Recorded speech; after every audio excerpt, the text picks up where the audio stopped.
विचारसागर तरंग 5वा परिच्छेद 11 क्रमांकाचा शुद्ध ब्रह्म जगतास कारण नाही। विचारसागर तरंग 5वा परिच्छेद 11 क्रमांकाचा शुद्ध ब्रह्म जगतास कारण नाही। तर बघा, 4 तरंगाचा विचार पूर्ण करून 5व्या तरंगातल्या 10 परिच्छेदापर्यंत कालच्या पाठापर्यंत आपण विचार केलेला आहे। त्यामध्ये प्रथम परिच्छेदामध्ये ज्ञेय आणि ध्येय या स्वरूपाने ब्रह्माचा विचार करत असताना ज्ञेयाचं स्वरूप काय आणि ध्येयाचं स्वरूप काय यातील फरक स्पष्ट करा अशा पद्धतीचा विचार आपण केला। द्वितीय परिच्छेदामध्ये पूर्व पक्षाने शंका घेतली, द्वैतमत प्रमाण की अद्वैतमत प्रमाण, आणि त्यामध्ये पोट शंका आहे, वेदगुरु सत्य का मिथ्या। बरं, वेदगुरूला सत्य म्हणावं तर अद्वैत हानी होऊन द्वैताची सिद्धी होते, आणि वेदगुरूला मिथ्या म्हणावं तर पुरुषार्थ हानी होऊन मृगजळ आणि तृष्णेची निवृत्ती व्हावी ही आपत्ती येते। मग अशा वेळेला यालाच म्हणतात उभयता पाशरज्जू। अशा वेळेला श्री गुरुदेवाने उत्तर दिलं, भगवत पूज्यपाद श्रीमद आद्याचार्य शंकराचार्य जे की कोणाचे अवतार आहेत भगवान शंकराचे अवतार आहेत, त्यांचं मत प्रमाण आणि इतर आचार्याचं मत अप्रमाण। म्हटले इतर आचार्याचं मत का अप्रमाण? म्हटले तत्वनिर्णयाच्या वेळेला ते वेदविरुद्ध अर्थाचं प्रतिपादन करतात म्हणून त्यांचं मत अप्रमाण आहे। बरं, म्हटले मग शंकराचार्याचंच मत प्रमाण, इतर आचार्याचं मत अप्रमाण, याला काय प्रमाण? तर कुर्म पुराण हे त्याला त्यांनी प्रमाण दिलं। आणि मग तिसऱ्या परिच्छेदामध्ये आपल्याला सांगितलं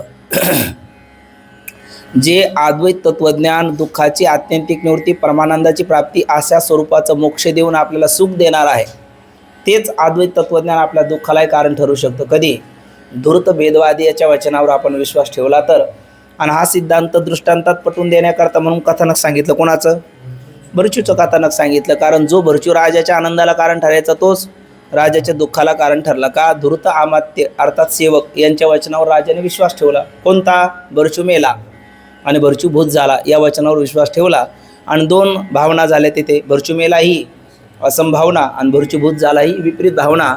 त्या या असंभावना आणि विपरीत भावना या 2 भावनेने धूर्त अमात्याच्या वचनावर विश्वास ठेवल्यामुळे राजाचं अंतःकरण ग्रस्त झालं, आणि मग जंगलामध्ये शिकार करण्याकरता गेल्याच्या नंतर ज्या भरचूला पाहून राजाला आनंद व्हायचा तोच भरचू पाहून राजाला दुःख झालं, त्याला पळता भुई थोडी झाली।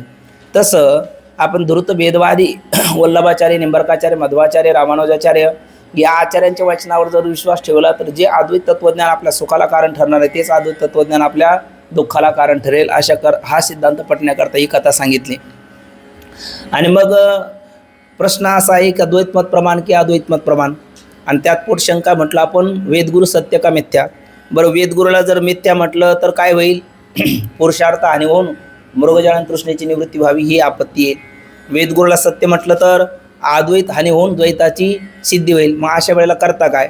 तर वेदगुरू आमच्या मतामध्ये सत्य पण आहे आणि मिथ्या पण आहे। वेदगुरू सत्य असल्यामुळे कोणती आपत्ती येणार नाही, पुरुषार्थ हानी होऊन मृगजळ आणि तृष्णेची निवृत्ती व्हावी ही आपत्ती येणार नाही, आणि वेदगुरूला मिथ्या म्हटल्यामुळे अद्वैत हानी होऊन द्वैताची सिद्धी होणार नाही। पण मग प्रश्न असा पडला, वेदगुरू सत्य असेल तर मिथ्या कसे, मिथ्या असेल तर सत्य कसे? तर म्हटले विवक्षा भिन्न आहे। वेदगुरू आम्ही मिथ्या म्हणतो त्यावेळेला कोणत्या दृष्टीने? बोला ना, आम्ही ज्या वेळेला वेदगुरूला बसा वेदगुरूला आम्ही ज्या वेळेला मिथ्या म्हणतो तर कोणत्या दृष्टीने? पारमार्थिक दृष्टीने। आणि वेदगुरूला आम्ही सत्य म्हणतो त्यावेळेला ते व्यावहारिक दृष्टीने। मग आमचं वेदगुरूला सत्य म्हणणं बरोबर आहे का मिथ्या म्हणणं बरोबर आहे का? दोन्ही बरोबर आहे, दोन्ही बरोबर आहे। ज्या वेळेला आम्ही वेदगुरूला सत्य म्हणतो ते व्यावहारिक दृष्टीने, आम्ही वेदगुरूला मिथ्या म्हणतो ते पारमार्थिक दृष्टीने। बरं ठीक आहे, व्यावहारिक दृष्टीने वेदगुरू सत्य आहे, पारमार्थिक दृष्टीने वेदगुरू मिथ्या आहे। मग पारमार्थिक दृष्टीने मिथ्या असल्यामुळे अद्वैताची हानी होत नाही, आणि व्यावहारिक दृष्टीने सत्य असल्यामुळे मृगजळ आणि तृष्णेची निवृत्ती व्हावी ही आपत्ती येत नाही। पण मग ही गोष्ट कळण्याकरता पुन्हा एक सिद्धांत आला वेदांताचा पुढे, समसत्ताक पदार्थ परस्पराला साधक बाधक होतात, विषम सत्ताक पदार्थ परस्पराला साधक बाधक होत नाही। आणि ही गोष्ट कळण्याकरता 6व्या परिच्छेदामध्ये कोणाची गोष्ट सांगितली? त्याने पुन्हा आपल्या एका राजाची गोष्ट सांगितली। त्या राजाला स्वप्नामध्ये कोल्याने पायाला पकडलं, त्यावेळेला भीमासारखे शूरवीर शिपाई त्याच्या संकटात धावून आले का हो? नाही आले। बरं, वैद्य त्याला एक पैसा मागतो तर हिरे माणिक मोती पूर्तिमूल किमतीचे अनमोल रत्न त्याच्या उशाला भरलेले आहेत, हिरे आहे ना, त्या कढया भरलेल्या आहेत, त्यातलं एक कवडी याला उपयोगाला आली का? नाही। का बरं उपयोगाला आले नाही तिथे? कारण विषम सत्ता आहे. जे धन आहे किंवा शूर शिपाई आहे हे कुठले आहेत? जागृतीतले आहेत, म्हणजेच व्यावहारिक सत्तेतले आहेत. आणि राजा जो हाका मारतो आहे ना, ते दुःख झालं ते कुठलं आहे? प्रातिभाषिक सत्तेतलं आहे. आणि म्हणून ते विषम सत्ता का असल्यामुळे ते परस्पराला साधक ठरले का बाधक ठरले का? साधकही नाही बाधकही नाही, साधक बाधक नाही. तसं वेदगुरु पारमार्थिकदृष्ट्या मिथ्या का सत्य? बोला बोला ना, बोला ना. वेदगुरु पारमार्थिकदृष्ट्या मिथ्या. मग वेदगुरु जर मिथ्या तर त्याच्यापासून झालेलं ज्ञानही मिथ्या आणि हा संसारही पारमार्थिकदृष्ट्या मिथ्या. मग मिथ्या वेदगुरुपासून झालेल्या मिथ्या ज्ञानाने मिथ्या संसार जर निवृत्त होत असेल तर मिथ्या मृगजळ आणि तृष्णेची निवृत्ती व्हायला काय हरकत आहे? पण होते का? नाही होत. का बरे? जरी मिथ्या असले तरी कसे पाहिजे आम्हाला? समसत्ताक पाहिजे. आणि मृगजळ आणि वेदगुरु हे काय आहेत? पारमार्थिकदृष्ट्या वेदगुरु मिथ्या आहे आणि मृगजळ सुद्धा मिथ्या आहे. पण मृगजळ कुठल्या दृष्टीने मिथ्या आहे? व्यावहारिक दृष्टीने. आणि वेदगुरु कुठल्या दृष्टीने मिथ्या आहे? पारमार्थिक दृष्टीने. अर्थात वेदगुरु आणि मृगजळ हे समसत्ताक का विषम सत्ताक? विषम सत्ताक आहे, कारण वेदगुरु व्यावहारिक दृष्टीने सत्य आहे आणि मृगजळ हे व्यावहारिक दृष्टीने देखील मिथ्या आहे. म्हणून ते विषम सत्ताक असल्यामुळे मृगजळ आणि तृष्णेची निवृत्ती व्हावी ही आपत्ती आमच्यावर येणार नाही, कारण दृष्टांतच कसा आहे? विषम आहे, असं त्याचं उत्तर दिलं. पण तो म्हटला ठीक आहे, वेदांताचा सिद्धांत काय? ब्रह्म सत्यम जगन मिथ्या. ब्रह्म सत्य आहे आणि जगत मिथ्या आहे. मग मिथ्या जगतात तुम्ही किती सत्ता केल्या? 2 सत्ता केल्या आहे ना. ब्रह्मज्ञान मग 2 सत्ता करत असताना 3 सत्तेचा विचार आला. आता बोला, अवस्थांतराने बाद होत असेल कोणती सत्ता? काय बरोबर? हा बरोबर आहे ना. अवस्थांतराने बाद होत असेल तर ज्ञानांतर, अवस्थांतर आणि निरंतर असे 3 शब्द आपण वापरले. स्वप्न कधी खोटं ठरतं? अवस्थांतर. स्वप्नातून कुठे आलं म्हणजे स्वप्न खोटं ठरतं? जागृतीत आल्याच्या नंतर ज्ञानदेव म्हणे, पाहता पाहिले स्वप्नेची चैले जाईल राया. मग स्वप्न अवस्थांतराने खोटं ठरलं का ज्ञानांतराने? अवस्थांतराने. म्हणून त्या स्वप्नाची कोणती सत्ता? प्रातिभाषिक सत्ता. आणि ही जागृतीतले पदार्थ कशाने खोटे ठरतात? ब्रह्मज्ञानाने. म्हणून तिथे काय लागतं? ज्ञानांतर. मग जे ज्ञानांतराने ज्याचा बाध होतो त्याची सत्ता व्यावहारिक. अवस्थांतराने बाध होतं त्या स्वप्नाची सत्ता प्रातिभाषिक. आणि अवस्थांतर होऊ दे नाही तर ज्ञानांतर होऊ दे, जे तिन्ही कालात अबाधित राहतं त्या ब्रह्माची सत्ता पारमार्थिक. बरोबर ना? मग आता सत्ता किती झाल्यात? 3. एकदा बोला बरं. जे निरंतर आहे ते पारमार्थिक सत्ता, अवस्थांतराने बाधित होतं ते प्रातिभाषिक सत्ता आणि ज्ञानांतराने बाधित होतं ते व्यावहारिक सत्ता. मग अशा पद्धतीने मृगजळाची निवृत्ती होण्याकरता ब्रह्मज्ञान लागतं का? नाही आहे ना. मृगजळाची निवृत्ती होण्याकरता ब्रह्मज्ञान गरज नाही. स्वप्नाची निवृत्ती होण्याकरता ब्रह्मज्ञानाची आवश्यकता नाही. उलट एखादा स्वप्नात असेल आणि तू फार दुःखी झाला आणि त्याला म्हणू लागलो रडू नकोस, तत्वमसी तू ब्रह्म आहे, काय उपयोग होईल? खरं सांगा ना, काय उपयोग होईल? उत्तर आहे काही एक उपयोग होणार नाही.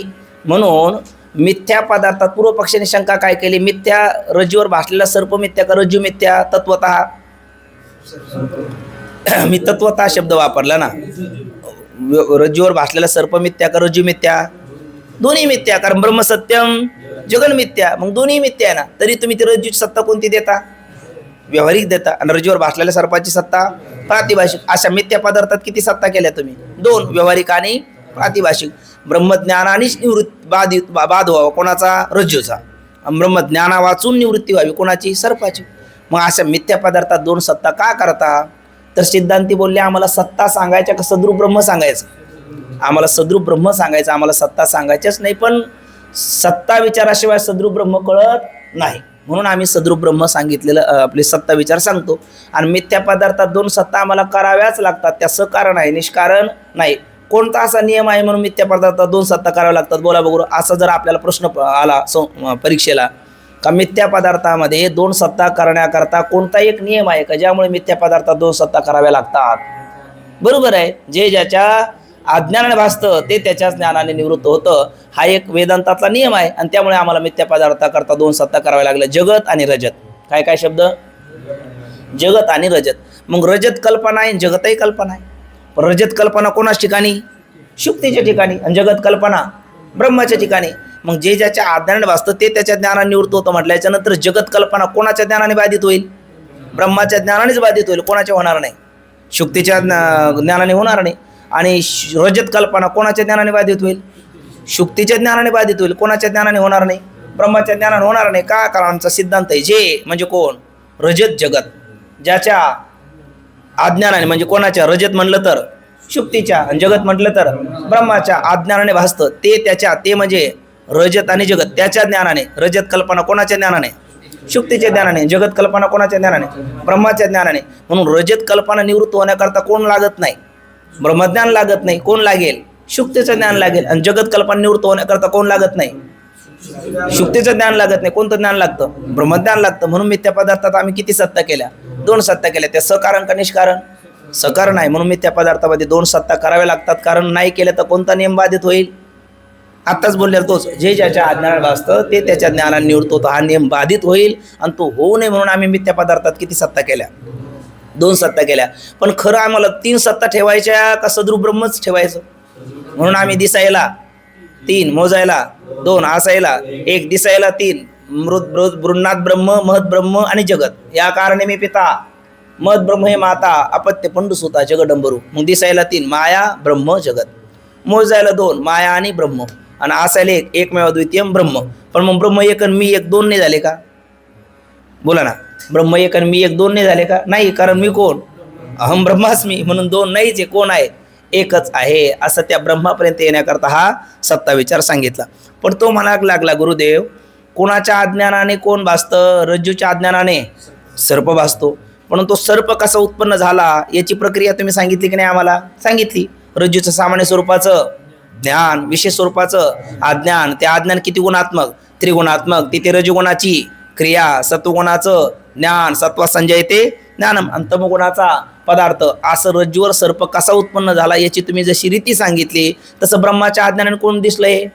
जगत दिसलं. मग जगत उत्पत्तीचा प्रकार मला ऐकावा अशी इच्छा आहे. तर गुरुदेवाने सांगितलं, पहिला कोणत्या वादाच्या दृष्टीने जगत झालंच नाही. बरोबर आहे, अजातवादाच्या दृष्टीने जगत झालंच नाही. संसार एक झाला होता. हे तो समूळ मिथ्या वार्ता. पुढे होईल मागुता कदा कल्पाती घडेना. पण जगत दिसत असेल तर अनुत्पन्न पदार्थाची प्रतीती येत नाही. ज्या अर्थी जगत उत्पन्न झालं त्या अर्थी त्याची काहीतरी संगती सांगितली पाहिजे. पण खरं बोलायचं म्हणलं तर जगताबद्दल प्रश्न तू विचारणं आणि मी सांगणं हे कशात काय भिजून पिळण्यासारखं आहे? मृगजाळामध्ये वस्त्र भजून पिळण्यासारखा निरर्थक केलेला तो प्रयत्न आहे. पण जाऊ दे, आता तू विचारतो म्हणून सांगायचं जर ठरलं आणि ते आद्यारूपाच्या भूमिकेत, तर छांदोग्य उपनिषदामध्ये हे जगत किती भूतापासून उत्पन्न झालं सांगितलं? 3 भूतापासून आहे ना. पृथ्वी, अग्नी आणि जल या 3 भूतापासून हे जगत उत्पन्न होतं असं सांगितलं. तेच पुढं ऐतरेय उपनिषदामध्ये आलं तर, आपलं तैतरेयमध्ये आलं तर 5 भूतापासून आकाश, वायू, अग्नी, जल आणि पृथ्वी. आणि ही संगती आपल्याला संतांनी सांगितलेली आहे. देह तो 5 झाले. पिंडी ते ब्रह्मांडी. पिंड देह स्थिती ब्रह्मांडी पसारा, हरविन सारा व्यर्थ भ्रम. जर पाहिलं तर पिंड 5 भूतापासून आहे, तर ब्रह्मांड सुद्धा किती भूतापासून? 5 भूतापासून. हे कोणत्या उपनिषदाचं मत? ऐतरेय मत आहे ना. आणि तैतरेय उपनिषदाचं. आणि ऐतरेयमध्ये पाहिलं तर जगत हे क्रमा वाचूनच उत्पन्न झालं. मग आता 3 उपनिषदात तरी एक वाक्यात आहे का हो? 3 उपनिषदात एक वाक्यात नाही. याचाच अर्थ काय? याचाच अर्थ श्रुतीचं तात्पर्य जगत सांगण्यात आहे का? जगत सांगण्यात नाही. मग सांगितलं कशा करता? मुमुक्षुने स्वीकारलेल्या जगताचा काय व्हावा? निषेध व्हावा आणि मुमुक्षूच्या अद्वैत बोधामध्ये स्थिती व्हावी याच्याकरता हे जगत सांगितलेलं आहे. जगत सांगण्यात श्रुतीचं तात्पर्य नाही. पण असं म्हटल्याच्या नंतर तो पूर्वपक्ष म्हटला, असं कसं म्हणता? सूत्रकार कोण? काय बरं? सूत्रकार, भाष्यकार आणि वार्तिकार आपण काल बोललो ना. मग सूत्रकार कोण? बरोबर ना, व्यासदेव. म्हणून महाभारती नाही ते नोहीचे लोक येती येन कारणे म्हणे पे पाय व्यास उच्चिष्ट जगत्रयम. सूत्रकार कोण? व्यासदेव. भाष्यकार भगवतपूज्यपाद श्रीमद आद्याचार्य शंकराचार्य. मग समन्वय अध्याय, ब्रह्मसूत्राचे 4 अध्यायापैकी दुसरा समन्वय अध्याय. त्या अध्यायामध्ये सूत्रकाराने ब्रह्मसूत्रामध्ये आणि भाष्यकार शंकराचार्यांनी त्याच्या भाष्यामध्ये हे जगत किती भूतापासून उत्पन्न झाला अशी संगती सांगितली? 5 भूतापासून सांगितलं आहे ना. देह तो 5 झाले आत्ता आपण बोललो. किंवा पंचमहाभूताचा गोंधळ, किंवा काल एक तुम्ही निळोबरायचं प्रमाण बोलला होता. एकलेनं कंटीची म्हणून येणे केली निर्माण 14 भुवने. गगनचंद्र सूर्य मेघ तारांगणे 5 महाभूते भौतिके भिन्ने भिन्ने हो असं म्हणताना किती भूतापासून सांगितलं जगत? बरं, उपनिषदातलं वाक्य इदम द्राव्यम पांचभौतिकम. मग हे जगत तर पंचमहाभूतापासूनच समन्वय लावताना त्यांनी सांगितलं 5 भूतापासून. मग हे का? समन्वयामध्ये तर जगत 5 भूतापासून सांगितलं. म्हटले तेही सांगताना जगत 5 भूतापासूनच झालं आणि जगत सत्यच आहे हे सांगण्याचा अभिप्राय नाही. मग अभिप्राय काय आहे? आपण काल बोललो होतो, आपण आता सर्व एक आईचे लेकर आहोत. म्हणजे जोग महाराजांची आपण लेकर आहोत आणि आपला आदर्श घेऊन 4 लोकांना जगायचं. म्हणजे आपण इथे बसलो 10 जण आणि आले 500 लोक, म्हटले यांचा आदर्श घेऊन हे सुखी जीवन जगतात, आपणही काहीतरी सुखी जीवन जगावं असं म्हणून ते मोठ्या आशेने आपल्याकडे आले आणि आपलेच कलह लागलं झालं. आपणच एकमेकाच्या उरावर बसून भांडायला लागलो तर लोक थांबतील ते, बरोबर की नाही? नाही थांबणार. का थांबणार नाही? ते म्हणतील यांच्यात एकमत नाही तर यांचं ऐकून आपलं कोणतं बरं होणार आहे, होईल की नाही? तसं उपनिषदातली ही जर मतमतांतर पाहिली तर इतर सामान्य जिज्ञासू मनुष्याला काय वाटेल? खरं त्याचं मतमतांतर म्हणजे कलह कशा करता येईल नाहीच तर त्याच्याबद्दल सांगायचं काय? पण हा समन्वय लक्षात येणार नाही आणि सामान्य जिज्ञासू मनुष्य काय म्हणेल, अरे या शास्त्रात उपनिषदात यांच्यात जर एकमत नाही तर यांचं ऐकून आपलं कोणतं बरं होणार आहे? म्हणजे त्यांची शास्त्रावरची काय राहणार नाही? श्रद्धा राहणार नाही. आणि ज्ञान कोणाला प्राप्त होतं? श्रद्धावानाला प्राप्त होतं. असं कोणी सांगतं का? हो, गीता माता सांगते. कुठे? श्रद्धावान लभते ज्ञानम तत्परः सहितेंद्रिय ज्ञानम लब्ध्वा परम शांतीन चिरेनाधी गच्छति. नाटामध्ये तुकोबराय म्हणतात, भांडवल गाठी तरी विश्वास, झालो ते झालो निश्चयदास, न पाहे मागील ते वास पुरती सोस सेवेचाची. आणि वासुदेवामध्ये तुकोबराय म्हणतात, देवा कारणे भाव तस्मात द्यावे न लगे फारसे वित्त झाले एक चित्त तरी बहुत, एवढ्यासाठी नका करू आता तगा. याचा अर्थ परमार्थातलं भांडवल काय आहे? विश्वास आहे. ज्याच्याकडे विश्वासरूपी भांडवल जितकं भरभक्कम असेल तो परमार्थात त्याच्यामध्ये त्याची तितकीच गती होते, लवकर त्याला प्रगती होते, लवकर त्याला साध्य प्राप्त होतं. आणि ज्याच्याकडे विश्वासरूपी भांडवल नसेल त्याची परमार्थामध्ये प्रगती होत नाही. मग हा विश्वासच जर जप्त झाला, विश्वासच राहिला नाही आणि ज्याच्यावर पाहिजे त्याच्यावर राहिला नाही, अनाठाई राहून उपयोग नाही. ज्यांच्यावर मनुष्याचा स्वभाव असा तो म्हणजे दळभद्री आहे ना, फुटक्या कपाळाचा आहे, तर जिथे विश्वास ठेवायला नको तिथे डोळे झाकून ठेवतो आणि जिथे ठेवायला पाहिजे तिथे पण असं म्हणत राहतो, होय की नाही? खरं सांगा, आपण न्हावी दादाकडे गेलो आणि त्यांच्या हातात आपलं हे गचुरू दिलं आहे ना, तर त्यांच्याकडे काय असतो? वस्तारा. खरं सांगा, त्यांनी करता करता थोडासा असा लावलं काय राहिलं आपलं? बरं, अशा घटना झाल्या नाही का? त्या धनानंदाचा इतिहास पहा. ते धनानंद चंद्रगुप्त मौर्य, आचार्य चाणक्य, तो धनानंद त्यांचे पूर्वज ज्या मगधच्या राजगादीवर बसले त्यांनी हाच प्रकार केलेला आहे. मग म्हणजे त्यांच्या हातात आपलं हे दिल्याच्या नंतर असा विश्वासघात झाला नाही का, तरी सुद्धा मनुष्य तिथं डोळे झाकून पडतो. तिकडे टेप चालू असतो, इकडे ते साबण बिबण लावतो, हा निवांत तिथं झोपतो. विश्वास ठेवतो ना. बरं, एखाद्या ड्रायव्हर त्याच्या गाडीत आपण बसल्याच्या नंतर त्याला तिकडे सुपारी दिली असती, याला तिकडल्या तिकडेच खपाव आहे ना, तुझ्या परिवाराला 5 पड्याला पुरेल एवढी तुला संपत्ती. तो ड्रायव्हर सुद्धा बरोबर अगदी मोठं एखादं चांगलं पाहतो, हा अगोदर उडी मारतो, गाडी धडकवतो, त्याचा स्वाहा करतो. मग अशा एखाद्या ड्रायव्हरवर विश्वास ठेवल्याच्या नंतर विश्वासघात झाल्याची उदाहरणं विद्यमान आहे की नाही जगात? आहे. पण तरी सुद्धा डोळे झाकतात की नको? त्या ड्रायव्हरचं ना आपलं घराला घर नाही, दाराला दार नाही, बांधाला बांध नाही, काही एक नाही, गाडी सुरू झाली का निवांत झोप काढतो. म्हणजे जिथे विश्वासघात होतो अशा घातकी लोकांवर मनुष्य डोळे झाकून विश्वास ठेवतो. पण ज्याने आस्तिक दर्शनकार असेल, आपले संत असेल, संत वाङ्मय असेल, याच्यावर विश्वास ठेवला आणि त्याचा विश्वासघात झाला, असं भूतकाळात एक तरी उदाहरण आहे? चालू वर्तमान काळात आहे? भविष्यात होईल? शक्य नाही. आता ज्या ढोंगी लोकांना तुम्ही संत म्हणतात आणि त्यांच्यावर विश्वास ठेवतात तिथे घात होणारच आहे. घातकी लोकांवर विश्वास ठेवल्याच्या नंतर घात होणार ना. म्हणजे टिळी टोपी माळ देवाचे गबाळ वाघवी ओंगळ पोटासाठी त्यांच्यावर जर विश्वास ठेवल्याच्या नंतर ते होणार. पण जे ओरिजिनल सच्चे साधू आहे, तुका म्हणे तोच संत सोशी जगाचे आघात, नेने काही टाना टोना नामस्मरणा वाचुनी, संत तोची जाना जगी दया क्षमा ज्याची अंगी, आत्मज्ञाने चोकडी संत जे माझी रूपडी, या उपाधी माझी गुप्त चैतन्याशी सर्वगत, ते तत्वज्ञ संत स्वीकारिती, ते साधवा शांतरागा कामक्रोध विवर्चिता ब्रुवंती महाराज तत्संसार निवर्तकम. असं ज्या संत महापुरुषाचं लक्षण केलं, अशा संतावर एखाद्याने विश्वास ठेवला तर स्वप्नात तरी त्याचा विश्वासघात झाला का? नाही. पण तरी सुद्धा विश्वास ठेवायला मनुष्य लवकर तयार होत नाही. आणि मग या उपनिषदात जर एक वाक्यात दिसली नाही, कशाबद्दल? जगत उत्पत्तीबद्दल. आता छांदोग्यामध्ये 3, त्याच्या पुढचं तैतरेमध्ये 5, बरोबर का? तैतरेमध्येच ना, आणि आयतरेमध्ये क्रमा वाचून. मग यांचीच एक वाक्यात नाही तर आपण यांच्याबद्दल कसं अशी पद्धतीची उपनिषदावरची श्रद्धा, त्याला म्हणतात श्रद्धा उडू नये, त्यांची श्रद्धा कायम राहावी, याकरता सूत्रकार व्यासदेव आणि भाष्यकार आचार्य यांनी काय केली? 5 भक्तानुसारची जगत उत्पत्ती झाली अशा प्रकारचा क्रम सांगितला उपनिषदावर श्रद्धा राहण्याकरता. बरं, सगळेच मुमुक्षू बुद्धिमान असतात का? काही बुद्धू असतात. काल बोललो आपण, काही बुद्धू असतात. बुद्धिमान आणि बुद्धू म्हणण्याचा अर्थ काहीची तीव्र बुद्धी असते, काहीची मंद बुद्धी असते. आणि विचार करण्याकरता विचारता निरसले हे होण्याकरता बुद्धी कशी पाहिजे? कुशाग्र पाहिजे. पण विचार करण्याकरता बुद्धी तेवढी कुशाग्र नाही आणि मुक्त होण्याची इच्छा तर आहे, तर त्यांच्याकरता उपयोग व्हावा की नाही? मग त्यांच्याकरता कशा करता, म्हणजे ती हे कशा करता क्रम सांगितला काल शेवटी पाहिला आपण, लय चिंतना करता. लय चिंतन म्हणजे काय? तर तीनच शब्द आपण थोडक्यात पाहिले, कार्य, कारण, अधिष्ठान. कार्य जगत, कारण माया, अधिष्ठान ब्रह्म. मग कार्यरूप जगत कशात लीन करायचं? कारणरूप मायेत. आणि कारणरूप माया कशात बाधित करायची? अधिष्ठान ब्रह्मात. आणि ते ब्रह्म कोण आहे? मी आहे.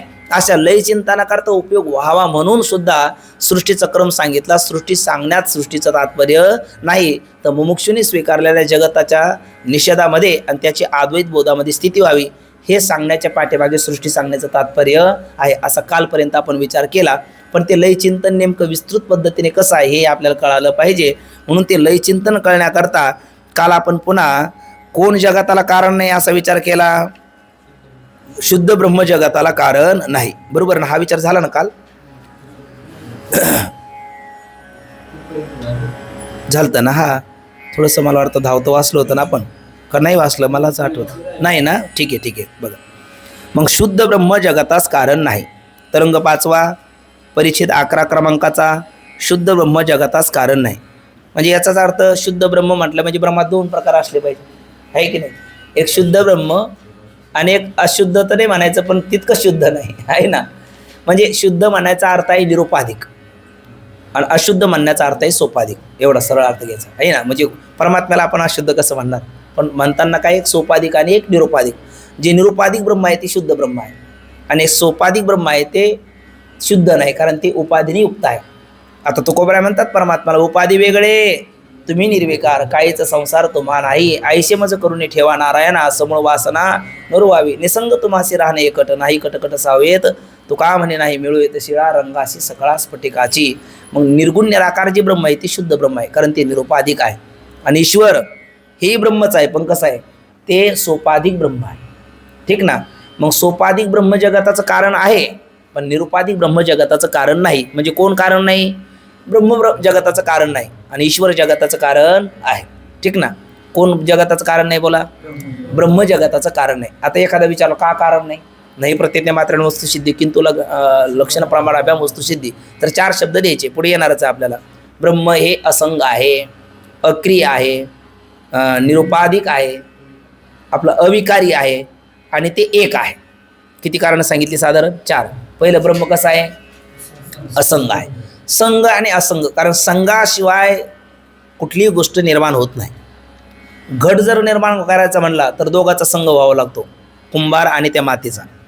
आणि मग कुंभार त्या मातेला काय करतो? आकार देतो. नाहीतर माऊली म्हणतात भूमिवातने स्वयंभ, काय गाड्या गाड्याची नाही किती कोंब परी ते कुलाल मतीचे गर्भ उमटले की, म्हणजे कुलालाच्या मतीत तो असतो आणि मातेला तो आकार देतो आणि मग घट निर्माण होतो. म्हणजे मातेचा आणि कुंभाराचा संयोग झाला, मग कोण निर्माण झाला? घट. म्हणजे संघाशिवाय कार्य निर्माण होतं का? कापसाचा आणि त्या पटात काय विणकर याचा संघ घडतो आणि मग पट निर्माण होतो. म्हणजे विणकराशिवाय पट नाही आणि कुलालाशिवाय घट नाही, आहे ना? पण संघ घडावा लागतो. आणि ब्रह्म कसं आहे? असंग आहे, म्हणून त्याच्या ठिकाण त्याच्यापासून कोण निर्माण होणार नाही? जगत निर्माण होणार. आता संघ किती प्रकारचा असतो? सामान्यतः 3 प्रकारचा आहे. स्वगत संघ, सजातीय संघ आणि विजातीय संघ. त्याला भेद असं म्हटलेलं आहे दुसऱ्या तरंगामध्ये. मग स्वगत संघ कोणत्या पदार्थात होतो? म्हणजे स्वगत भेद सावयव पदार्थात. आणि ब्रह्म कसा आहे? निरावयव. काही एखादं प्रसिद्ध वचन आहे का कबीरदासचं ब्रह्म निरावयव आहे असं? सगळ्यांच्या पाठातलं आहे. गाऊन गाऊन कीर्तन प्रवचनात नेहमी आपण ऐकतो, रंग नाही रूप नाही, नाही वर्ण छाया, निर्गुण निराकार तुही रघु राया, म्हटले की नाही? मग असं ब्रह्म कसं आहे? निरावयव आहे.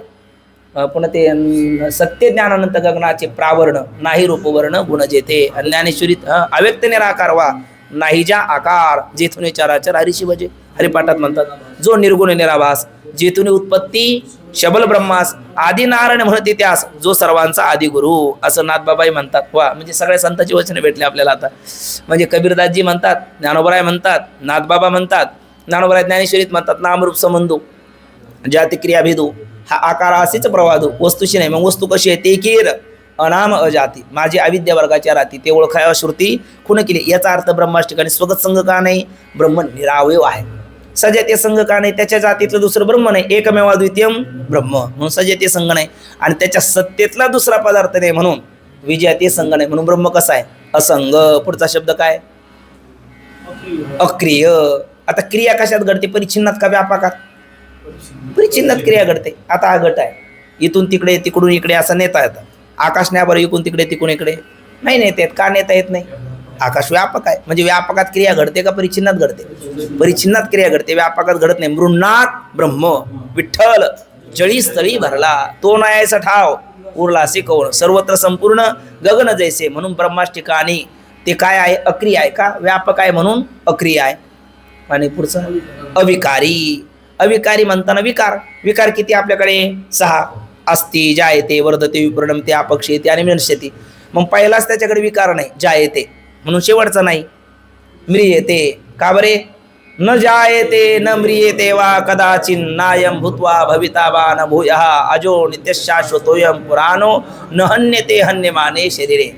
न जायते म्हणून न म्रियते, जन्मच नाही तर मृत्यू होईल कसा? जो जायते ते म्रियते, उपजला पिंडा मरण सांगाते. आणखी माऊलीची ओळी बघायच्यावर गोड काय? उपजेते नासे, नाशिले ते पुनरपी दिशे, हे घटिका यंत्र जैसे परिभ्रमिका. उपजे ते नासे, जे उपजे ते नासे, जे न उपजे ते न नासे, म्हणून ते उपजे नाही म्हणून न नाशे, आणि न नाशे म्हणून मधले नसे. कोणते? मधले 4 नसे.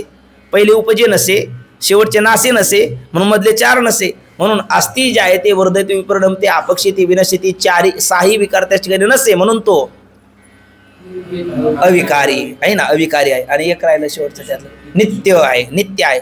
नित्य म्हणजे त्याला स्वभाव नाश नाही, आश्रय नाश नाही, परता नाश नाही. आता स्वभाव नाश कशाला असतो? किती चांगली भाजी बनवा, ती फ्रीजमध्ये ठेवा, नाही तर आणखी कुठे ठेवायची ती ठेवा, काही क्षण येणार 2 दिवस 3 दिवसांनी त्याचा काय होणार?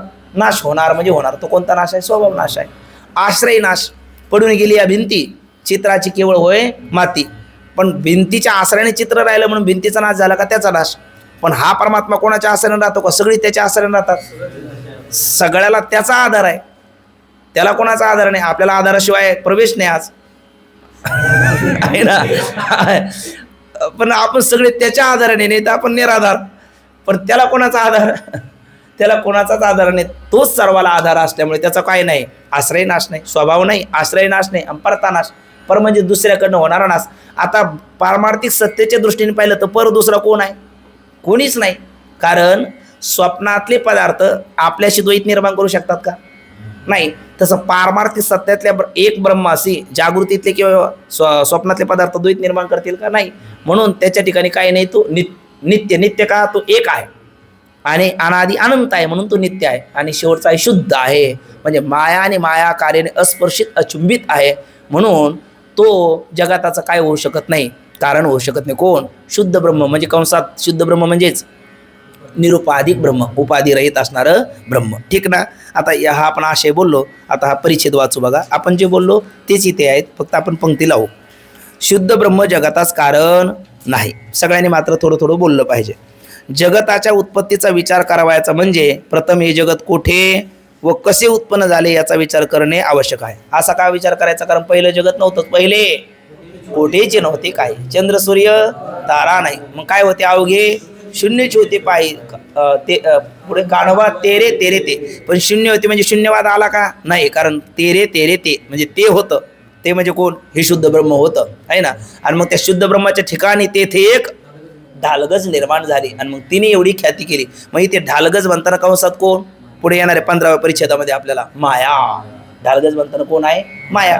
मग ती ढालगज जगताचं कारण आहे, कोण नाही? ब्रह्म नाही. का बरं? ते शुद्ध आहे. शुद्ध म्हणजेच निरुपाधिक आहे, म्हणून ते ब्रह्म जगताचं कारण नाही. तेच सांगतात बघा. प्रथम जगत कोठे व कसे उत्पन्न झाले याचा विचार करणे आवश्यक आहे. जगत उत्पत्ती संबंधी विचार करू गेले तर असंग शुद्ध परमात्म्यापासून म्हणजेच निरुपाधिक ब्रह्मापासून जगत उत्पन्न होते असे म्हणता यावयाचे नाही. म्हणजे का म्हणता यावयाचे नाही? तर उत्तर देतात, याला दृष्टांत देतात. आता आपल्याकडे तांदूळ आहे, आपण जे खातो तांदूळ, त्या तांदूळ जर त्याचा फुलपट बाजूला काढलेला आहे, वरचं टर्पल बाजूला काढलेलं आहे, तो तांदूळ जर जमिनीत टाकला तो अंकुर घेऊन येईल का? नाही येणार आहे ना. उलट काय खाण्याला उपयोगाचा होता तोही भेटणार नाही.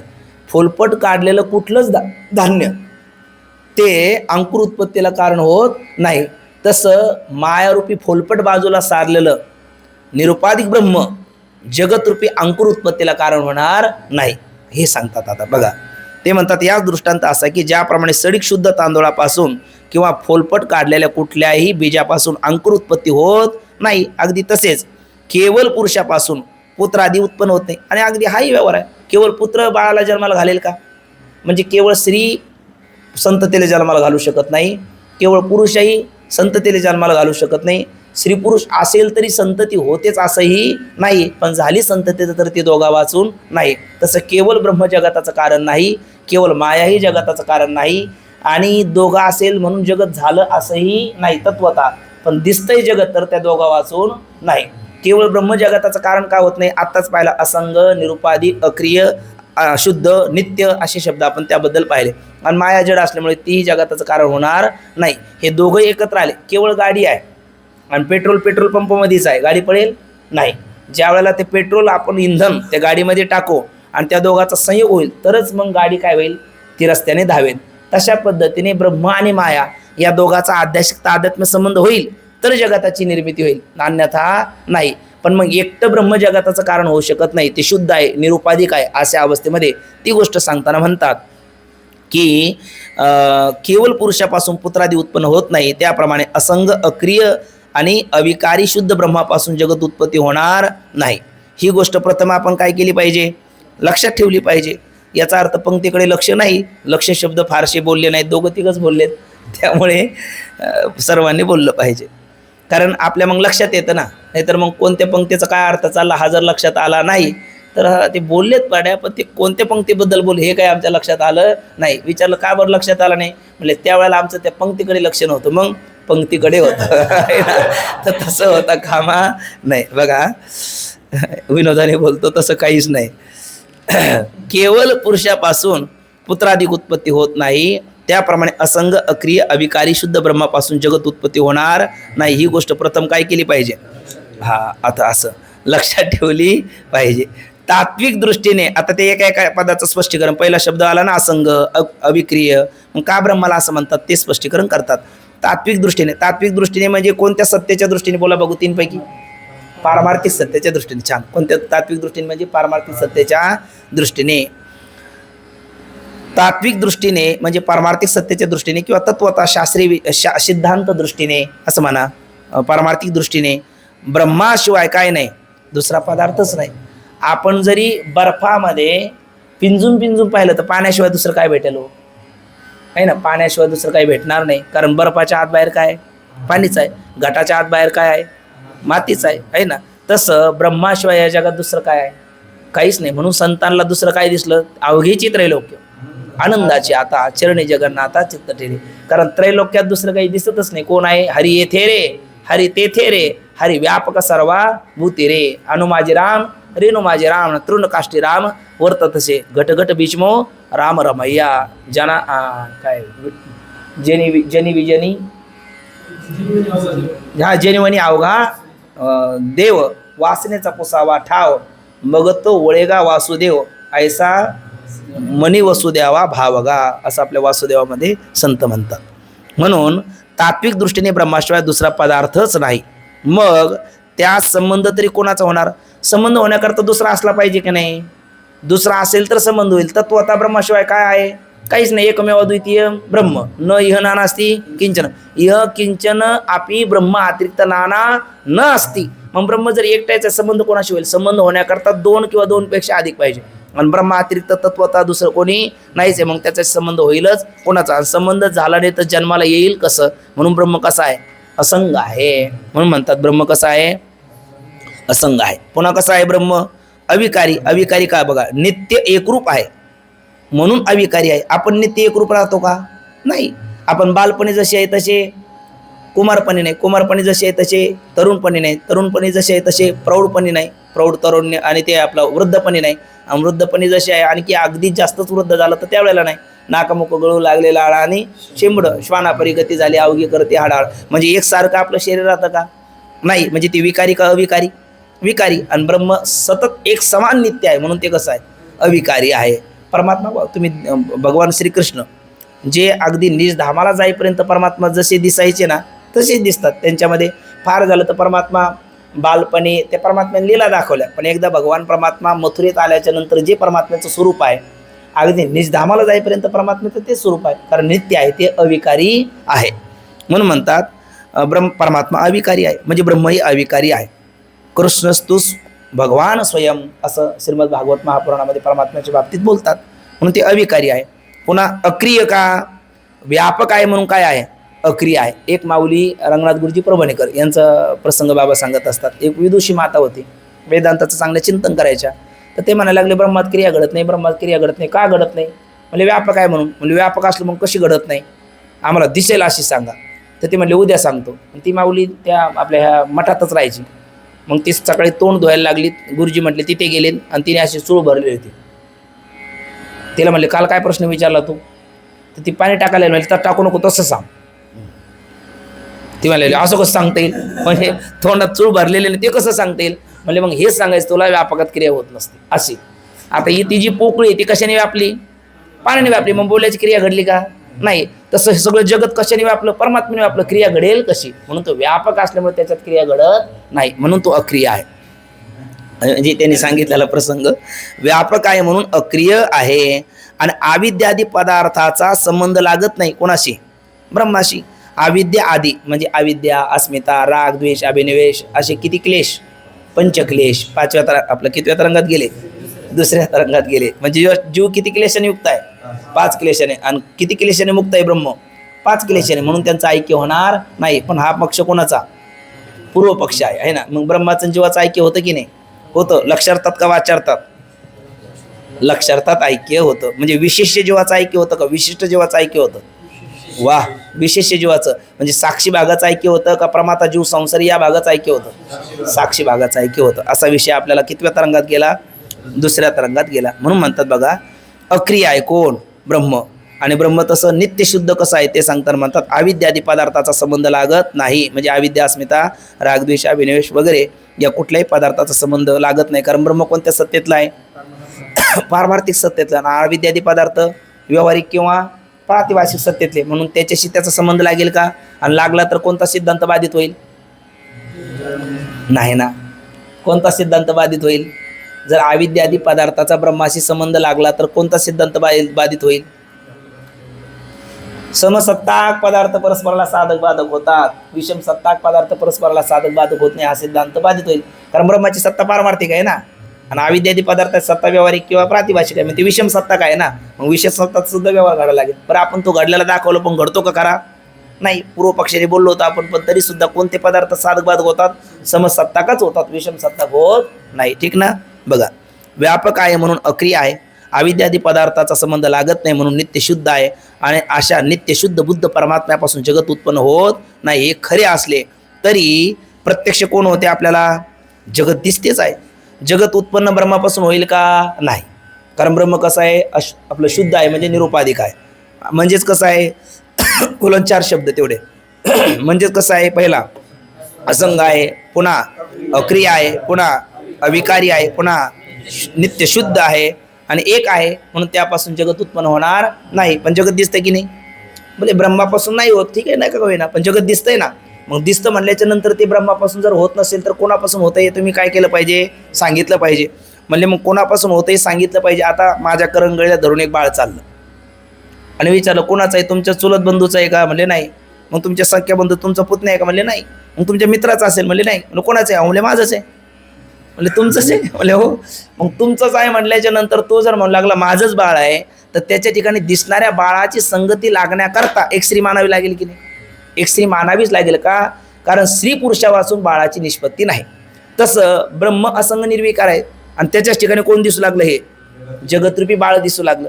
मग जगतरूपी बाळा कोणापासून झालं म्हणता येत नाही, ब्रह्मापासून झालं म्हणता येत नाही. आणि दिसतं तर त्याच्याच ठिकाणी, मग त्या ब्रह्माच्या ठिकाणी जर बाळ दिसतं, आणि ब्रह्म असंग निर्विकार एक शुद्ध बुद्ध नित्य मुक्त स्वभावानं असल्यामुळे त्याच्यापासून होत जर नसेल, तर त्या ब्रह्मरूपी पुरुषाच्या ठिकाणी त्याच्या करंगळीत धरून चालणारे हे जगतरूपी बाळ जर दिसत असेल, तर त्या बाळाची संगती लागण्याकरता त्या ब्रह्मरूपी पुरुषाच्या ठिकाणी त्याची बायको मानलीच पाहिजे. कोण, माया. मायाचा स्वीकार केलाच पाहिजे, कारण मायाचा स्वीकार केला नाही तर दिसणाऱ्या जगताची संगती लागणार नाही. मग त्या दिसणाऱ्या जगताची संगती लागण्याकरता मायेचा स्वीकार करावा लागतो, काही ना. एखादं जर म्हणत असेल बरं मायेचा स्वीकार यांनी जर केला नाही त्याला बाप होता येईल का? आपल्या मारुती बाबाची गोष्ट सगळ्याला माहिती आहे, त्याला बाप होण्याची फार हौस, बाप होण्याची योग्यता तर नाही, आणि त्याला वाटायचं आपण बाप म्हणावं म्हणजे आपल्याला कोणीतरी बाबा म्हणावं, म्हणजे पप्पा नको आपल्या इकडे बाबा म्हणावं असं वाटायचं. आणि मग तो त्याला कळालं का केरळचा एक बाबा आहे, तो नारळ देतो, मनुष्य बाबा होतो, आहे ना. तो गेला ना केरळच्या बाबाकडे, केरळच्या बाबाकडे गेला, केरळचा बाबा नारळ दिला. तो म्हटलं कधी? म्हणले 1 वर्षाच्या आत बाबा. 1 वर्षाच्या आत बाबा. 1 वर्षी नाही वाट पाहिली पण हा बाबा झाला नाही. पुढच्या वर्षी पुन्हा गेला, बाबाला वाटलं एखादा मंत्र राहिला, नारळ भारून दुसरा दिला, पुन्हा तो गेला, पुन्हा त्याला बाबा झाला नाही. तो म्हटला 2-2 नारळ आणले बाबा पण मी काही झालो नाही. बाबा म्हणले बरोबर आहे, तुझ्या पत्नीत काहीतरी खोटं असली पाहिजे, पुढच्या वेळेला तिला घेऊन ये येताना. तो म्हटला बाबा अजून लग्नच केलं नाही. म्हणले मूर्खा, किती नारळ नेले म्हणजे होतील, कारण स्त्रीचा स्वीकार केल्याशिवाय काय होत नाही, संतती होत नाही, आहे ना. मग तसं या आम्ही आपलं हसणं करता नाही, आपलं सगळं आपलं थकवा जाण्याकरता बोललो, पण मुळात काय आहे, तसं हे ब्रह्मरूपी पुरुषाच ठिकाणी जगतरूपी बाळ जर दिसत असेल तर कोणाशिवाय नाही, मायारूप्या स्त्रीशिवाय नाही. म्हणून एक मायाचा स्वीकार करावाच लागतो, नव्हे केलाच पाहिजे. पण कशी मालून चालेल का? कशी मालून चालणार नाही. समोर हत्ती दिसतो, इकडे एक तितली आहे, मुंगी आहे. म्हणले याची त्याला विचारलं what is your mother name, कोणाला? हत्तीला. तो म्हटला माय मदर नेम इज मुंगी. चालेल का हो? म्हणजे त्या हत्तीची आई जर मुंगी म्हणायला लागला तर वेडेपणा ठरेल ना. मग हत्ती जर आवाढव्य प्राणी दिसतो तर त्याची आई त्याला शोभेल अशीच मानली पाहिजे ना. मग आता हे जगत आपल्याला छोटं दिसतं का? मनाने सुद्धा याची कल्पना होत नाही. जगत इतकं चित्र विचित्र आहे का संस्कृतमध्ये पंक्ती आहे, मनसापि चिंतितुम अशक्य. मनाने देखील या चित्र विचित्र जगताची आपल्याला कल्पना करवता येत नाही. बरं जगत एक गुणाने युक्त का? त्रिगुणात्मक. जगत त्रिगुणात्मक. स्वर्ग म्हटलं का सत्वगुण, मृत्यूलोक म्हटलं का रजगुण, पाताळ म्हटलं की तमोगुण, ब्रह्मदेव म्हटलं की रजोगुण, विष्णू म्हटलं की सत्वगुण, शंकर म्हटलं की तमोगुण, शंकर म्हटलं की काही खरं नाही आपलं, आहे ना. म्हणजे असं म्हटलं का ब्रह्मा विष्णू महेश म्हणजे या त्रिगुणात्मक कोण आहे? जगत आहे. मग माया सुद्धा कशी मानली पाहिजे? त्रिगुणात्मक मानली पाहिजे. कारण जसं कार्य असेल, कारण गुण हा कार्यानुवर्तन, ते कारणाचे गुण कार्यात दिसतात. मग कार्य जर त्रिगुणात्मक असेल तर कारणरूप माया सुद्धा कशी मानली पाहिजे? त्रिगुणात्मकच मानलं पाहिजे. कार्यरूप जगताचा जर अंत लागत नाही तर कारणरूप माया सुद्धा कशी मानली पाहिजे? अनंतच मानली पाहिजे. ठीक ना. अशा पद्धतीने बोलतात बघा. अनंत म्हणजे अनादि अनंत अशा अर्थाने नाही बरं का, कारण ती शांत आहे. लगेच आपल्याला आक्षेप येऊ शकतो. बघा 12व्या परिच्छेदामध्ये कोणाचा स्वीकार केला पाहिजे? कोणाची संगती लागण्याकरता? जगताची. ब्रह्माच्या ठिकाणी दिसणाऱ्या जगताची संगती लागण्याकरता मायाचा स्वीकार करणे काय आहे? अवश्य आहे. बघा म्हणजे अशा अडचणीमुळे, अशा म्हणजे कशा? असंग, अक्रिय, अविकारी, शुद्ध ब्रह्मापासून जगत उत्पन्न होणार नाही. म्हणजे कोण जगताचं कारण ठरू शकत नाही? शुद्ध निरुपाधिक ब्रह्म जगताचं कारण ठरू शकत नाही. आणि त्याच ब्रह्माच्या ठिकाणी कोण दिसतं? जगत दिसतं, आहे ना. त्याच अधिष्ठान ब्रह्माच्या ठिकाणी कोण दिसतं?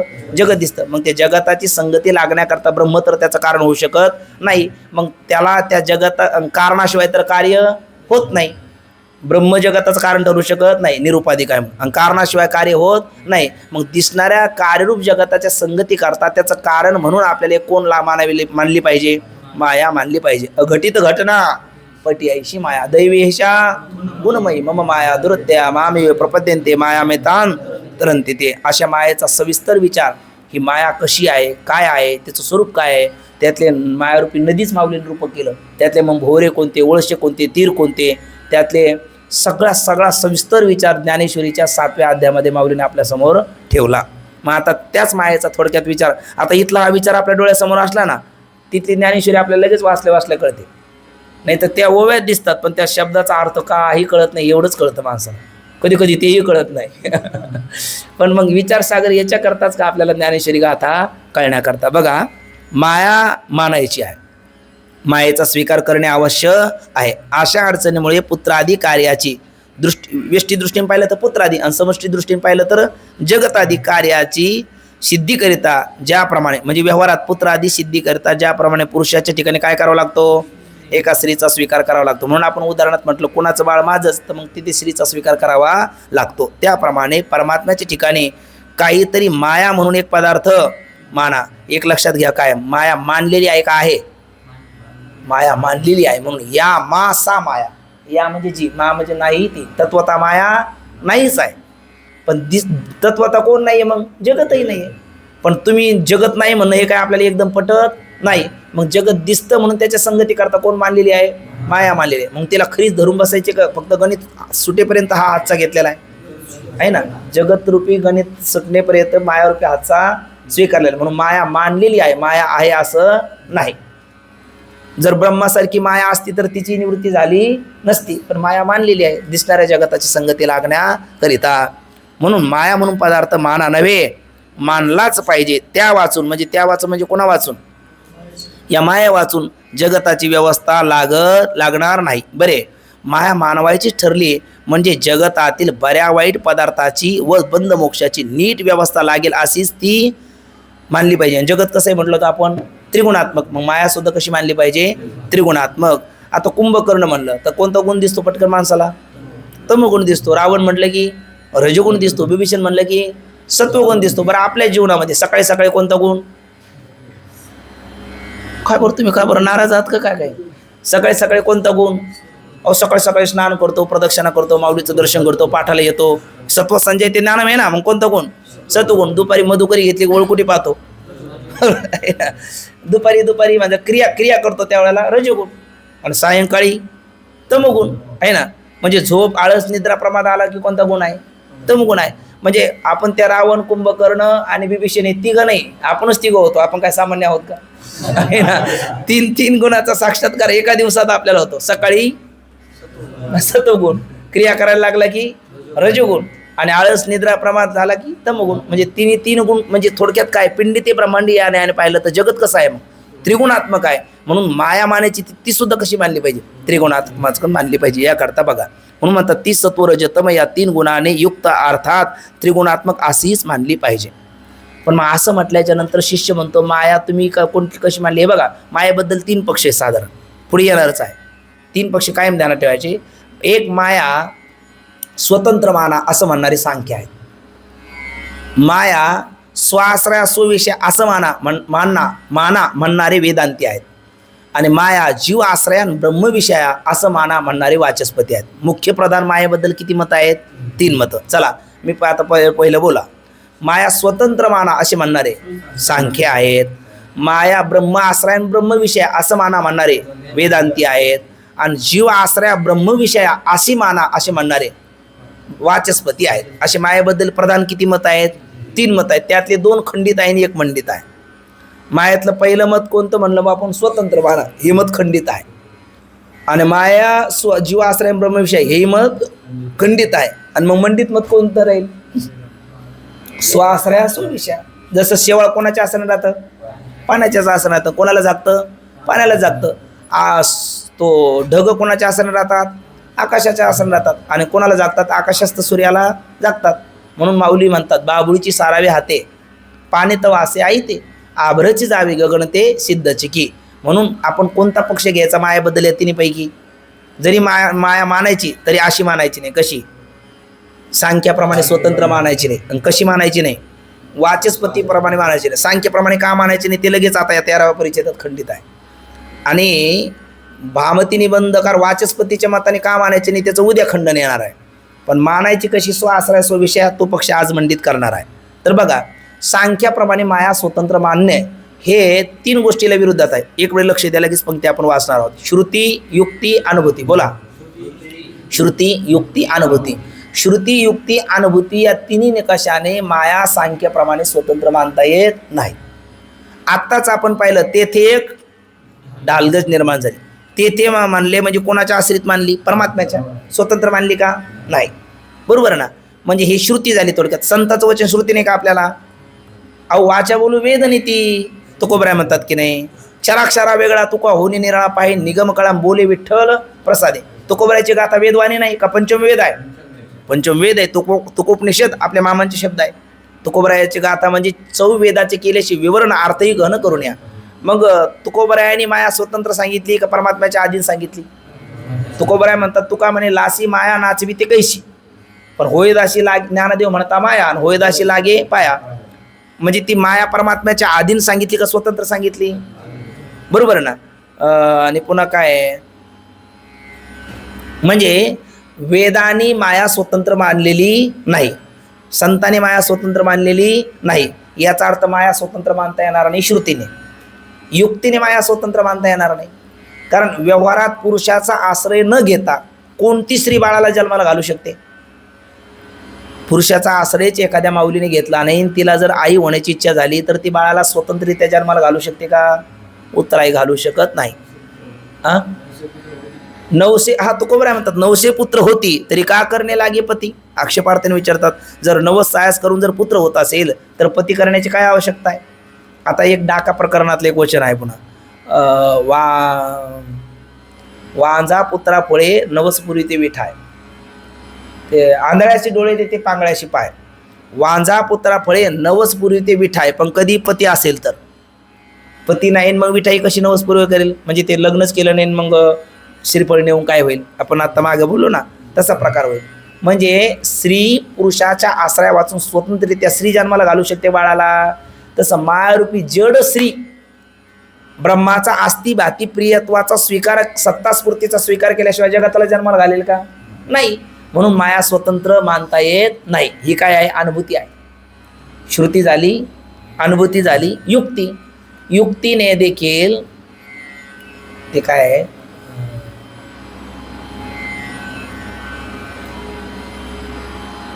म्हणजे श्रुती पहिली विनाआसरण्य शोभनते पंडिता वनिता लता. पंडित राजासरण शोभतो. वनिता म्हणजे स्त्री बालपणी पित्याच्या, तरुणपणी पतीच्या आणि वृद्धपणी पुत्राच्या आश्रयाने शोभते. आणि वेल ही वृक्षाच्या आश्रयाने शोभते. म्हणजे वेदाला सुद्धा स्त्री स्वतंत्र पूज्य नाही ठरत, पुरुषाच्या आश्रयाने असणारी स्त्री पूज्य ठरते. राधा ती कृष्णाच्या आश्रयाने म्हणून पूजनीय आहे.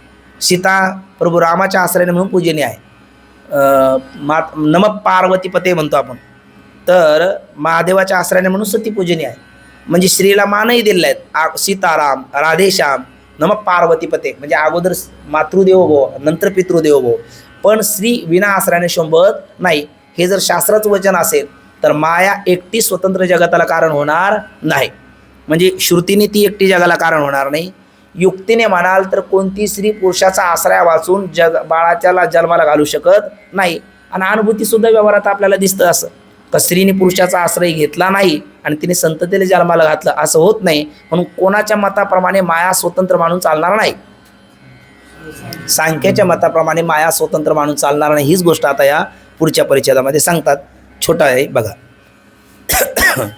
माया कशी मानावी याविषयी शंका व समाधान. शिष्य म्हणतो गुरुदेव जगताच्या सिद्धीकरता माया मानली पाहिजे खरे आहे, पण ती परमात्म्याच्या आश्रित न मानता कोणाप्रमाणे? सांख्य मताप्रमाणे स्वतंत्र मानून ती वाटेल तेव्हा काय करते? स्वतःच्या सामर्थ्याने जगत उत्पन्न करते आणि वाटेल तेव्हा जगताचं काय करते? पुन्हा नाशही करते. अशी मानली तर काय बिघडेल? म्हणजे सांख्य काय म्हणतात? माया स्वतंत्र आहे, वाटेल तेव्हा जगत उत्पन्न करते, वाटेल तेव्हा ती नाश करते. त्या प्रकृती पुरुषाच्या विवेकाने मोक्ष आणि प्रकृती पुरुषाच्या अविवेकाने बंध. अशा पद्धतीचं सांख्यशास्त्राचं काय आहे? मत आहे. मग अशी माया मानायचीच आहे ना. कोणाच्या संगती करता? जगताच्या संगती करता. म्हणून कोणासारखी मानली तर काय हरकत आहे? सांख्य मताप्रमाणे मानली तर काय हरकत आहे? असं कोण बोलतो? शिष्य. तर गुरुदेव म्हणतात कोणाच्या मताप्रमाणे माया मानणं बरोबर नाही. सांख्याच्या मताप्रमाणे माया मानणं बरोबर नाही. कारण सांख्य मताप्रमाणे माया मानली तर श्रुती युक्ती अनुभूतीला काय होतो? विरोध येतो. आणि म्हणून सांख्य मताप्रमाणे माया मानून चालत नाही. कसं बघा, थोडक्यात गुरुदेव म्हणतात, श्रीगुरु म्हणतात मायेस स्वतंत्र मानणे हे कोणाला मान्य नाही? वेदाला समत नाही. म्हणजे श्रुतीला हे मान्य नाही. म्हणजे श्रुती म्हणजे संत वचन आपल्यासमोर, वाचा बोलू वेद नीती. आणि संतांनी सांगितलं ते एक डालगड निर्माण झाली. ते म्हणजे कुठे? परमात्म्याच्या ठिकाणी. परमात्म्याच्या अधीन ती आहे. पती जन्माला माझे उदरी, मी झाले त्याची नवरी. नवरी अधीन का स्वतंत्र? अधीन आहे. म्हणजे याचा अर्थ ती कोणाच्या अधीन आहे? परमात्म्याच्या अधीन आहे. मग स्वतंत्र मानली का? स्वतंत्र मानलेली नाही. आणि जर ती म्हणजे कोण? माया वाटेल तेव्हा जगत उत्पन्न करणार तर मुख हा हे त्याला युक्ती म्हटलं होतं ना. युक्ती मला आठवत नव्हती. युक्ती ही आहे. म्हणजे अनिर्मोक्ष प्रसंग येईल. बाबांचं वाक्य आहे, माया जर स्वतंत्र मानली तर अनिर्मोक्ष प्रसंग येईल, म्हणजे मोक्ष आपल्याला कधीच प्राप्त होणार नाही. कारण माया, सांख्यमताने माया काय करते, वाटेल तेव्हा जगत उत्पन्न करते आणि वाटेल तेव्हा जगत नष्ट करते. आपल्याला काय पाहिजे, मोक्ष. मोक्ष पाहिजे म्हणजे कोणाची सिद्धी नाही झाली पाहिजे, या जगताची. आणि जगताची सिद्धी नाही झाली म्हणजे ब्रह्मज्ञान आपण संपादन केलं प्रयत्नाने आणि जगताचा एकदा बाद करून टाकला, जगताची एकदा प्रयत्नाने निवृत्ती केली. माया म्हणेल काय निवृत्ती करते, हे बघ केलं मी पुन्हा. म्हणजे माया काय करेल, पुन्हा जगत उत्पन्न करेल. म्हणजे आपल्या पुरुष प्रयत्नाला वाव राहील का, पुरुष प्रयत्नाला वाव राहणार नाही. दुसरी गोष्ट, मोक्ष साधन कोणी सांगितली, श्रुतीने सांगितले. आत्मावारे द्रष्टव्या, श्रोतव्या, म्हणतव्या, निधिध्यासितव्या. श्रवण करा, मनन करा, निधिध्यासन करा. श्रवणे कीर्तने झाले ते पावन, सनकाधिक जाण परमभक्त. पण आता पार 11 वाजत आले, मधुकरीची वेळ झाली, तरी आपण श्रवण का करतो, आपल्याला काय पाहिजे म्हणून, मोक्ष पाहिजे. पण आपण प्रयत्नाने श्रवण केलं, ज्ञान संपादन केलं, मुक्तही झालो. माया म्हणेल कसे मुक्त झाव आपण बद्ध, लगेच ती जगत उत्पन्न करेल ना. स्वतंत्र असल्यामुळे तिला वाटेल तेव्हा ती जगत उत्पन्न करेल, वाटेल तेव्हा जगत नष्ट करेल. मग आपल्या प्रयत्नाला काही वाव राहील का, मोक्ष साधनाला व्यर्थत्व येईल की नाही, अनिर्मोक्ष प्रसंग येईल की नाही. म्हणून माया कशी मानता येत नाही, युक्तीने, स्वतंत्र मानता येत नाही. आणि अनुभूतीने म्हणाल तर व्यवहारामध्ये कोणतीही स्त्री पुरुषाचा आश्रय वाचून बाळाला जन्माला घालू शकत नाही. तशी माया स्वतंत्ररित्या ब्रह्माच्या सत्ते वाचून, स्मृती वाचून जगत निर्माण करण्याला समर्थ नाही. म्हणून माया कोणाच्या मताप्रमाणे कशी मानता येत नाही, सांख्य मताप्रमाणे स्वतंत्र मानता येत नाही, हे सांगतात. तर मोक्ष साधन व्यर्थ होईल, कारण मुमुक्षुने प्रयत्नाने एक वार जगताची निवृत्ती केली तरी वाटेल तेव्हा माया पुन्हा काय करेल, जगत उत्पन्न करेलच करेल. आणि शिवाय पुरुषाच्या आश्रया वाचून केवळ स्त्री ही अनुभूती. बघा हे तिन्ही गोष्टी इथे सांगितल्या बरं का. माया स्वतंत्र मान्य कोणाकोणाला मान्य नाही, श्रुती, युक्ती, अनुभूतीला. तुम्ही म्हणाल तिन्ही कसं काय सांगितले, हे बघा. वेदास संमत नाही म्हणजे कोणाला संमत नाही, श्रुतीला संमत नाही. मोक्ष साधना व्यर्थ होतील, ही काय झाली, युक्तीला संमत नाही. आणि कोणती स्त्री स्वतंत्ररित्या बाळाला जन्माला घालत नाही, आपला घराघराचा अनुभव म्हणजे अनुभूती, म्हणजे श्रुती, युक्ती, अनुभूतीने माया सांख्यप्रमाणे स्वतंत्र मानून चालत नाही. ठीक ना. बघा शिवाय पुरुषाच्या आश्रया वाचून केवळ स्त्रीपासून, शिवाय म्हणजे ही अनुभूती, पुरुषाच्या आश्रया वाचून केवळ स्त्रीपासून पुत्रादी कार्य उत्पन्न होते का, हो व्यवहारात उत्तर आहे नाही. एक बाई तिच्या बाळाला घेऊन शाळेत गेली आणि मग शिक्षकाने विचारलं काय नाव बाळाचं, म्हणले अमुक अमुक. त्याच्या बाळाचं नाव, वडिलाचं नाव, म्हणले वडिलाचं नाव नाही, माझं नाव लाव. म्हणले का, म्हणले 9 महिने 9 दिवस मी याला वागवलं, नंतर माझ्या दुधाचं रक्ताचं पाणी करून आहे ना, रक्ताचं दूध करून त्याला कोणी वाढवलं, मी वाढवलं. त्याची शिव सगळी काळजी कोणी घेतली, मी घेतली. त्यामुळे नाव कोणाचं लावा, माझं लावा. ते शिक्षक म्हणाले बाई तसा कायदा नाही, तू अगोदर त्याचा कायदा कर आणि मग तसं करता येईल, तसं करता येणार नाही. नाव कोणाचं लावावं लागेल.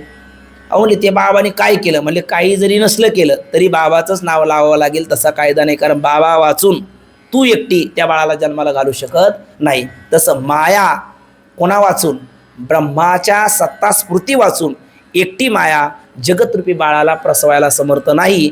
म्हणून माया स्वतंत्र सांख्य मताप्रमाणे मानता येत नाही, असं कोण कोणाला सांगतं, गुरु शिष्याला सांगतं. ठीक ना. बघा शिवाय पुरुषाच्या आश्रया वाचून केवळ स्त्रीपासून पुत्रादी कार्य उत्पन्न होत नाही, हे प्रत्यक्ष आहे. म्हणून स्वतंत्र माया जगत उत्पन्न करण्यास समर्थ नाही. जगत उत्पत्तीच्या संगती करता जर माया मानवायचीच, खरं तर ती मानलेली आहे, वस्तुस्थितीने माया नाही, पण ती मानवायचीच तर ती परमात्म्याच्या आश्रयावरच मानली पाहिजे.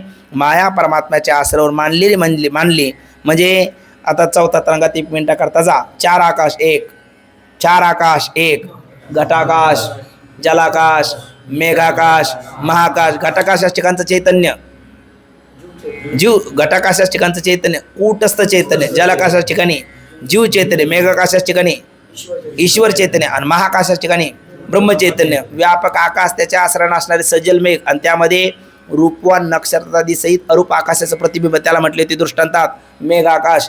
तसं व्यापक ब्रह्मचैतन्य, त्याच्या आश्रयाने असणारी शुद्ध सत्व होती माया आणि त्या मायामध्ये पडलेलं ब्रह्मचैतन्याचं प्रतिबिंब, त्याचं नाव होतं ईश्वर चैतन्य.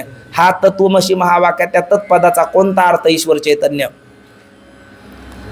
तत्वमसी महावाक्यातल्या तत्पदाचा कोणता अर्थ, ईश्वर चैतन्य. वाच्यार्थ ईश्वर चैतन्य. आणि तो ईश्वर चैतन्य कसा आहे, अंतर्यामी, पुन्हा कसा आहे सर्वज्ञ, पुन्हा कसा आहे विराट.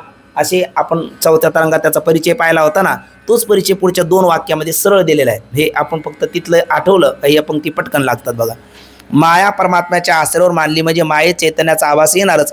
परमात्मा आणि साभास माया मिळून कोण झाला? ईश्वर. माया बिंब वशुकृत्य तामशात सर्वज्ञ ईश्वरा. म्हणून ईश्वराची जननी कोण आहे? माया. ईश्वराची जननी कोण आहे? माया. जगताची जननी कोण? माया. जीवाची जननी कोण? माया. म्हणून तुम्ही जन्य मानता कोण? जीव, जगत, परमात्मा. हे जन्य जर मानता तर ते जन्य कोणा वाचून नाही? जननी वाचून नाही. म्हणून जननीचा स्वीकार केला पाहिजे. पण ती जननी कोण आहे? मग ही माया. म्हणून मायेमध्ये प्रतिबिंबित असणारे ईश्वर चैतन्य ते सोपाधिक ईश्वर आहे ना. सोपाधिक चैतन्य तो झाला ईश्वर. हा तत्वमसी महावाक्यातल्या तोमपदाचा वाच्यार्थ ईश्वर. बघा, ईश्वर असे नाव कोणाला प्राप्त होते? ब्रह्मचैतन्यास प्राप्त होते. व तो ईश्वर जगतास काय आहे? कारण आहे. मग माया जगताचं कारण, ब्रह्म जगताचं कारण, का ईश्वर जगताचं कारण, का तिन्ही जगताचं कारण? तिन्ही जगताचं कारण. बरोबर आहे. मग विवर्त उपादान कारण म्हणलं का जगताचं का? विवर्त उपादान कारण कोण? ब्रह्म. माया म्हणलं का जगताचं कोणतं कारण? परिणामी उपादान कारण. आणि ईश्वर म्हणलं का जगताचं कोणतं कारण? उत्तर आहे अभिन्न निमित्त उपादान कारण. मग ईश्वर जगताचं कारण ऐकण्यात हा जेने हे विश्व निर्मिले महर्षी देवा ते. मग ईश्वर जगताचं कोणतं कारण? तेवढं फक्त एक शब्द बोला, संपला आजचा पाठ आपला. मी 3 कारण सांगू, योग्य का म्हणजे कारणही सांगतो आणि कार्यही सांगतो. कार्य कोण? जगत. कारण कोण? 3, माया, ब्रह्म, ईश्वर. ठीक ना. मग माया जगताचं कारण कोणतं? तर उत्तर आहे परिणामी उपादान कारण. ब्रह्म जगताचं कारण कोण? तर उत्तर आहे विवर्त उपादान कारण. आणि हा मधला आता चालू तो ईश्वर. ईश्वर जगताचं कारण कोणतं? तर अभिन्न निमित्त उपादान कारण. मग ईश्वर जगताचं कारण ऐकणे बोला आहे. मग कोणतं कारण? सगळ्यांनी बोललं पाहिजे. ईश्वर जगताचं कोणतं कारण? अभिन्न निमित्त उपादान कारण. आणि परिणामी उपादान कारण कोण या जगाचं? माया. सगळ्यांनी बोललं पाहिजे. परिणामी उपादान कारण कोण? मग आता जी आपण मानली कोण? माया. ती या जगातच कारण नाही का? आहे. कोण? कोणतं कारण? परिणामी उपादान कारण. तिच्यापासून झाला कोण? तिच्यापासून झाला कोण? ईश्वर. तिच्यापासून पती जन्माला माझे उदरी. मग तिच्यापासून झाला कोण? ईश्वर. तो ईश्वर जगताचं कारण नाही का? आहे. कोणतं कारण? अभिन्न निमित्त उपादान कारण. आणि जे निरुपाधिक असणारं ब्रह्म, शुद्ध ब्रह्म, ते जगताचं कारणच होऊ शकत नाही. ते कोणतं होऊ शकत नाही? परिणामी होऊ शकत नाही आणि अभिन्न निमित्त उपादान होऊ शकत नाही. का कारणच होऊ शकत नाही? होऊ शकतं. कोणतं कारण? विवर्त उपादान कारण. ठीक ना. मग जगत कार्य आहे आणि त्याचे कारण किती? 3. जगत कार्य कारण किती? 3. जगताचं कारण कोण आहे? माया आहे. जगताचं कारण कोण आहे? ईश्वर आहे. जगताचं कारण कोण आहे? ब्रह्म आहे. ब्रह्म जगताचं कोणतं कारण? विवर्त उपादान कारण. माया जगताचं कोणतं कारण? परिणामी उपादान कारण. ईश्वर जगताचं कोणतं कारण? अभिन्न निमित्त उपादान कारण. आता तूर्त कोणत्या कारणाचा विचार चालू आहे? ईश्वर म्हणलं का अभिन्न निमित्त कारण, आणि चालली माया म्हणलं की परिणामी उपादान कारण. आणि कोणतं जगताचं कारण होऊ शकत नाही असा विचार झाला? ब्रह्म. ब्रह्म जगताचं कारण होऊ शकत नाही असा विचार झाला. पण कोणते होऊ शकत नाही? हे 2 होऊ शकत नाही. परिणामी किंवा अभिन्न निमित्त उपादान होऊ शकत नाही. पण होऊ शकतं कोणतं? विवर्त उपादान कारण. ठीक ना. अशा अर्थाने बघा. म्हणून तो ईश्वर जगताच कारण आहे. त्या ईश्वराचे स्वरूप कितव्या तरंगात मागे सांगितले? 4थ्या तरंगात. कसे सांगितले? पुन्हा विस्ताराने सांगितले आहेच. तरी पण मायेचे स्वरूपाविषयी जास्त विचार करणे आवश्यक आहे. जरी ईश्वराचा विचार केला तरी मायेचा विचार होणं गरजेचं आहे. कारण अजब तडाखा माये का, डुबाया परमार्थ सब का, नारद की तो भई नारदी, आईशी नोबद गाजी, असं ह्या मायेबद्दल बोलले आहेत. आणि दैवी यश गुणमयी परमात्म्याने सांगितलेलं येते एक नवलाओ जो जो की जे तरुण पाव तो तो आपाव होई ते ऐका. त्यामुळे माया कळणं गरजेचं आहे. कारण माया जर कळाली नाही तरी माया माणसाला अशी फिरवते का काहीच मेळ लागू देत नाही. म्हणून माया आपल्याला कळाली पाहिजे. म्हणून मायेचा विचार आपण आज जरा थकलो आणि वेळही आपला झाला तर मायेचा विचार ग्रंथकार आपल्याला उद्या सांगतील. तो विचार आपण उद्याच्याला करू. उद्या फक्त एक वाक्य पाठ करून यायचं आपण सगळ्यांनी. ती पुढच्या 14व्या परिच्छेदात पंक्ती आहे बघा. काय? अनादि व अंतवती असून सतसत विलक्षण म्हणजेच मिथ्या. एवढीच पंक्ती आहे. एवढी पंक्ती पाठ केली ना तर माया आपल्या पाठ झाली. म्हणजे मायाचं काय लक्षण आहे. आणि मग त्याचा विस्तार तेवढ्या पंक्तीचा भाष्य म्हणजे पुढचा पूर्ण परिच्छेद आहे. त्याचा विचार आपण उद्याच्याला करू. पुंडलिक वरदाहरी विठ्ठल, श्री ज्ञानदेव तुकाराम, पंढरीनाथ भगवान, माऊली ज्ञानेश्वर महाराज, जगद्गुरु तुकाराम महाराज, सद्गुरु जोग महाराज की जय.